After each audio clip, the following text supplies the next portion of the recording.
Father's Day weekend. We had a lot going on. Wyndham Clark wins the U.S. Open and 123rd U.S. Open at the L.A. Country Club. We had the Giants sweeping the Dodgers. That's the biggest story in the Bay Area. The Giants are hot. They're on fire right now, and I'm all the way in. Go ahead, folks. I'm telling you right now. It's June 18th, June 19th. If you want to go spend a dime on the Giants, well, damn it, they may be worth it because Luis Matos is up. They brought some of the young studs up. They're second place right now in the NL West, 7 games over 500. I cannot help it. I'm all in. What's that show? Change of Heart? Change of heart, baby. I'm all in. My heart has changed. I'm all in. I'm telling you, I'm the construction workers. Spadoni, cue up the beat from Major League. You know what I like. I'm the construction workers in Major League Tucson. Before the season, these guys stink. Who are these guys? And then in June, you're saying, wow, these guys ain't half bad right now. That's the vibe I'm getting from them, man. May 17th, it felt like, is when this team just took off. But, think about where they were. I don't play the music. I love hearing that music. Yeah, they love that. Doesn't it get you fired up? Think about where they were at. Like the Lamont Wades and the Yaz's. Those are really nice stories. But when you mix those in with a Patrick Bailey, when you mix that in with, every couple of days, a Casey Schmidt. When you mix that in with Luis Matos, now you're cooking with some oil. Oh. Now you got a product that tastes delicious. Oh. And I'm looking right now, and you're going to say, right after this point, career year for Lamont Wade Jr. Late night Lamont's back. Okay. Tyro Strada, to this point, career year. Playing like an all-star. All right. Brandon Crawford, batting over 320 over his last however many weeks. I'll take it. J.D. Davis, career year. All right. Grand Slam Saturday. Conforto, finally healthy. Not a career year, but finally healthy. Oh, you're talking showing to my what soul. he can do. All right. To my soul. And then I look at Logan Webb, and I say to myself, you know what? For how bad it was in terms of win-loss record, beginning of the year, you look up, he's 6-6. He's got a low 3 ERA. Oh my gosh. I mean, he's leading the majors in terms of guys that have gone a complete 7 innings. Every single start, he's gone through the 5th. I mean, I know the rest of the rotation. We've got question marks. But how about Camilo Duvall? Camilo Duvall, 19 saves right now. He comes in with the bases loaded yesterday, plunks a guy, and ends up getting the save. Smart tactic to qualify for the save in that situation. I believe 18 in a row. Yeah. He's closed out. I mean, this he bullpen. Blew them on Friday. Just look at this bullpen right now. Yeah. Look at this bullpen right now. You tell me, is there a better bullpen in the National League West? Not now, right the now. rotation may not be good. No, the bullpen, but the bullpen's excellent. Again, can you get to the 6th and 7th inning? Can you get to the 6th and the 7th? Because the Rogers brothers right now are cooking. Exactly. They're cooking with hot grease. Exactly. All right, it's Ryan. Who's my guy? Scott Alexander's looking solid. Scott, I told you, I liked him from the get-go. I always like Scott Alexander. And Jacob Junis is solid. But who's this Ryan Walker guy? He's funky. He turns his back to you as he's throwing. Lubman kept talking about him. Ryan Walker. And I said, Lubman, I'm not going to waste my time listening to the Garlic Fries and Baseball Guys podcast about you talking about Ryan Walker for 30 minutes. Wherever you find podcasts. Yeah, seriously. It's how people want a new episode right now. Today. Yeah, we need that episode after that sweep and set the tone and set the scene for the Padres series. But damn it, Sam Lubman, I was thinking about him watching Ryan Walker. I said, okay, I see what he's doing here. Yeah. I'm telling you, man, they're surprising a lot of people, including me. Now, I'm not saying they're going to win the division. I'm not saying they're going to the playoffs. But one thing we knew about this team going into the season, we both said it. They're going to hit. That was a foregone conclusion. They will hit, but can they pitch? The pitching is getting by. Guys are going down. The Cobb injury really hurts. You're going to need an arm or two. The Cobb injury really that doesn't change. I need DeSclafani to step the hell up. Well, DeSclafani, he does need to step up. It's time. It's time. You paid you. Step up. So, look, get a couple arms, and let's see where it goes. But right now, I'm open-minded about the Giants, and I said that at the beginning. I was down on them, but what did I say, Shasky? I'm not going to make a determination on them. I'm going to remain open-minded and just see where it goes. And right now, I like where the ride is going. I think if you look at the hallmark of their championship run, strength up the middle defensively was the number one thing, right? So Buster Posey, clearly, Hall of Fame catcher. No one's debating that. I would even say the year that they won it in 2010, up the middle, Uribe was really good till he went to third. Yeah. And then, Renneria, though hurt all year, he was solid in the playoffs. Yeah. And then up the middle, Torres was a better defensive player than Aaron Rowan. Andres Torres was. And then when they got Pagan was really good till he blew the hammy. Yep. In terms of the defense. Gregor Blanco was solid for them too. Strength defensively at the middle. Think about this, B. Whether it's Casey Schmidt, whether down the line it's Marcos Luciano, but for right now, Crawford, he's still above average defensively. I don't think he's where he was a couple years ago, but he's still above average. Patrick Bailey is legit. Yeah. He's a legit. I think he's going to be in the mix for multiple Gold Gloves at some point in his career. That throw Friday night. Down to third? Why are you stealing in that situation with J.D. Martinez? I have no idea. You're already in scoring position. But the throw out Mookie, that was special. That was ridiculous. I said, okay, he ain't Buster Posey, but that reminded me of Buster right there. That was a seed. It also reminded me of Mookie Betts on a team, knowing that they need a spark, trying to do too much. Yeah. Nothing is worse than when you're running the bases and you try to do too much in a situation where you don't need to. You just don't need to. So that was a great throw. I think he's been excellent. So you got him behind the plate. You got Crawford at shortstop. And now it feels like to me we've got our center fielder for the next 10 years. And he'll have ups and downs. Like, he's not going to be just, skyrocketing to the Hall of Fame. I don't know. We'll see if he can even make one All-Star game. But in terms of defense, Matos is that dude. Yeah, but you know what? I love the defense. And they got some good defenders. Yaz is playing. Yaz's heads-up play on the air to walk that ball into the infield. And not just throw it around. And not just throw it around. That was big time. And Jacob Jr. is waking up in time to get to third base. Can you believe that? Waking up in time to get to third base. No, it was little league all around. But you get the out and you end the game. And you win that game 7-5 on Friday night to set the tone for the series. It did. That was a devastating blow for the Dodgers to be up 4-0. And the Giants' bats were dead again. We've seen this now in the last couple weeks. So they're getting no hit through 6. Like it's nothing. They're like, damn, are they going to get a hit? And then finally, Wilmer Flores, who's been really kind of an afterthought. I swear to God, I thought Wilmer Flores was going on a 3-week IL. I was like, oh, that's not good. He's done. Really, I texted the thread and said, that's a 3-week. And then, so, it's a 2-run homer. It's like, wait a minute. I went from laying down to saying, all right, maybe I got to sit up here and stay up on a Friday night. Unbelievable win. That was and that's the thing.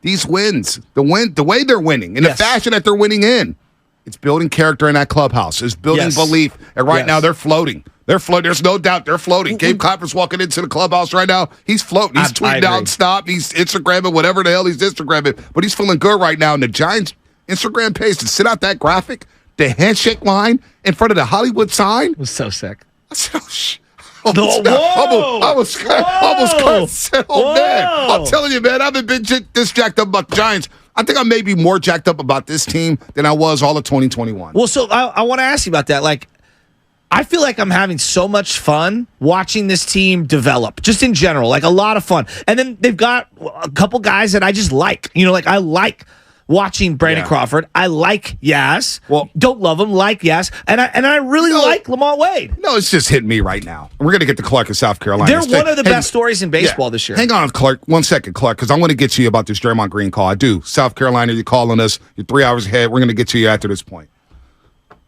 In a way, the Giants are showing us on how to help young players transition into the league. Acquiesce, transition. Yeah. Both words work, right? The Warriors, we could say they're veterans, did a poor job this past year of introducing or meshing with the youngsters, right? The Pools, the Kumingas, the Wisemans, the Moody's. The Giants, you got Brady Crawford, knowing that, damn, Casey Schmidt's coming up, he may take my job. Yeah. What does Brady Crawford do? Grabs his iPad between innings. Hey, Casey, come over. I know. Wow. Oh, wow. Okay, there's a veteran putting his arm around a youngster. You see him go to Disneyland on the day off on Thursday. Who's Luis Matos hanging with? Well, he's got Wilmer Flores and he's got Tyro Estrada. Hey, come here, Matos. We know you just played one game. You're a high prospect. Come hang out with us. We're going to show you how to be a pro, a big leaguer. Yeah. And we're going to walk you through this. We're going to go through the ups and downs, but you're going to rock with us. And you made a really astute point in the first hour. There is a cultural hurdle that he has to overcome. You're coming from Venezuela. I don't care if you've been here for 6 or 7 years. Like, there's still, you're in your second language. You're now in the big leagues and you're playing in big, huge cities where you've been kind of barnstorming throughout these smaller towns. Like, there's a cultural thing. I just think the general fan maybe isn't as empathetic to some of these guys that come here from somewhere else. We've seen it. Or come from low-income housing. Or come from rough areas. Exactly. We don't know where Jordan Poole came from. We don't know where Jonathan Kuminga came from. Well, it wasn't pretty.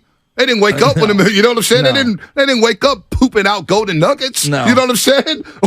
Or eating with silver spoons. But the Giants are doing a good job. The veterans are doing a good job of embracing the youngsters or bringing them in. Matos, Bailey, and Schmidt. And now even the pitchers, Logan Webb being a veteran on the staff, helping the youngsters. Bringing in the Rodgers, bringing in Doval, bringing in Ryan Walker. And the Warriors really failed in that department the last year. Think about the joy, the difference, the contrast in joy. Oh, I had a really difficult time extracting joy out of the Warriors. I feel like the Giants this weekend gave me more joy than the entire year of the Warriors. They're and giving maybe me life. I'm just a prisoner of the moment. No, they're giving me life. I think it started with that St. Louis game. That day game where it's a getaway day. You won the first two of the series. You're saying, you know what? We already won 2 or 3. We already won this series. Yes. It's over. For them to come back the way they did in St. Louis on that Wednesday afternoon and win that game down to your last strike, last out, and Yaz hits a 2-run homer, and you're saying, oh, boy, I don't know where this is going, but I like the direction. I agree. And I like the camaraderie, and I like the chemistry, and the joy. You said it. You and Lubman were saying you guys were having fun. I'm saying, well, I'm having certain aspects of the team is fun. Now I'm sitting back at the Dodger Stadium, and I'm sitting back at the Busch Stadium, and a perfect road trip, which Gabe Kapler has managed twice, right? They've had 2 perfect road trips under Gabe Kapler. Yes. Dusty Baker never had one. Think about that. That's crazy to me. When you went on the road like that, away from home, and you go to Dodger Stadium, your rivals, the team you've been looking up at for the last decade, and you win that series, and you embrace the youngsters on this team, that's a perfect way of putting it, Joe. The Warriors failed to embrace the youngsters, and it wasn't a lot of fun. I told somebody, I said, after the season when it was all done, I was kind of like, you know what? That was a tough one. It was a tough year. I ran into Jama Malalela at the barbershop. He's going to Toronto. Yeah. And he goes, this is a tough season. There's a lot of things going on. And you look at this Giants team, there's a lot of things going on with the IL list, the veterans not coming through, Farhan, we still got to determine. But you know what? I like where it's going. And they're embracing the youngsters, and it's fun right now. It is fun. That's refreshing. I didn't expect that in 2023. Let's play some fun games here. Who leads the team, without looking, who leads the team in RBIs? Right now? Because I think if you would have asked me, I might have J.D. Davis? Yes. I might have gave you 3 different answers. Yeah, J.D. Davis is the guy. Yes, he is. Who leads the team in home runs? I would go Michael Conforto. Yes, he does. Wow. Yeah. Who leads the team in hits? Who leads the team in hits? Tyrell Estrada. Yes, he does. Just think about what we're doing here, the exercise. 3 different guys. Right, okay. Now, who leads the team in walks?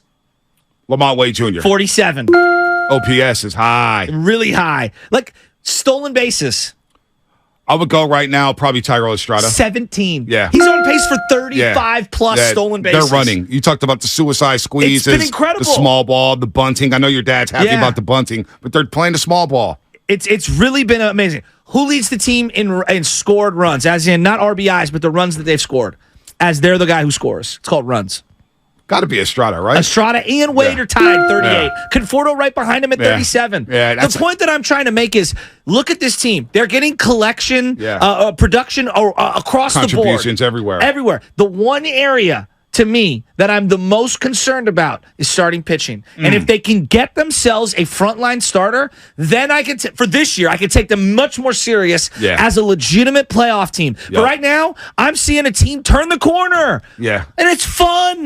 Yep. No, I love it. I'm okay with the Giants standing pat right now. Just let it play out. Yes. Let this June, look, I was looking forward to this June since April. Basically, and they get to June. When we circled this road trip. It feels like they buried the Cardinals. Dude, it feels like they buried the Dodgers. And I know the Dodgers are not done, but it feels like they just threw a haymaker at the Dodgers saying, next time we see you in September, you better be ready to go. When was the last time that the Giants faced the Dodgers and we had the young guy that they wanted? It's been a long time. It's been a very long time. I just think about like Will Smith a few years ago. Like, remember he makes his debut again, and you're like, oh my God, he looks so good. Oh, look at James Outman earlier this year, a couple years back. It's been a long time. It was Seager. Before that, again, that's what I'm saying. Like, go around and you're looking, and you're saying to yourself, what was the lefty that they traded for Mookie Betts? Verdugo. Verdugo shows himself. Kiki Hernandez. Gavin Lux. They've had all the young guys in all these series, and it feels like, God, we never have the young guy. And in this one, we got Bailey. Well, look at this. Schmidt makes a contribution. And Matos. Like, it feels like we're changing of the guard. So they were 4-4 in the month of June after losing that second game to Chicago, to the Cubs. Right? 4-0. Hendricks almost threw the no-hitter. They were 4-4 through June. I'm thinking, boy, their third straight home loss, right? Home series loss, that is. That's another thing. They got to start winning at home. But then they just rattle off 7 in a row. So now they're 11-4 in June. 7 games over 500 in a month in June with 7 net. The next 7 against the Padres and the Diamondbacks. We could make a big-time statement this week. This could be a big-time statement week for the Giants to continue this role. And then you go to Toronto for a team that's trying to look for its bats. And then you go to New York City to take on the underachieving Mets. It's a big stretch for the Giants coming up here. And again, let's see where they are at the beginning of June before we start saying, let's trade this guy for that guy, this guy for that guy. I'm with you. But they are putting themselves in a position to be very, very attractive to a trade partner. Guys like Marcus Stroman, guys like Shane Bieber, maybe a guy like Shohei Ohtani. Let me ask you, like when the Niners had their kind of like come out of nowhere 2019 season, was that the most fun the last couple of years for the Niners? It's probably the most fun season since 2011 when those 49ers came out of nowhere. Doesn't it, like, I'm not saying that the Niners are going to go to, or excuse me, the Giants are going to go to the World Series. I'm not saying that.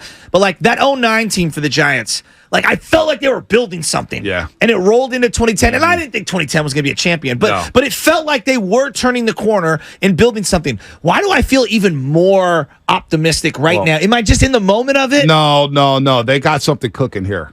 And you know they got Luciano on the way at some point. Yes. You know Kyle Harrison is on the way at some point. Von Brown. Well, this is Wisenhunt Iverson, kid. Wisenhunt. You know what I'm saying? Wisenhunt. Do not trade Carson Wisenhunt. Ohtani?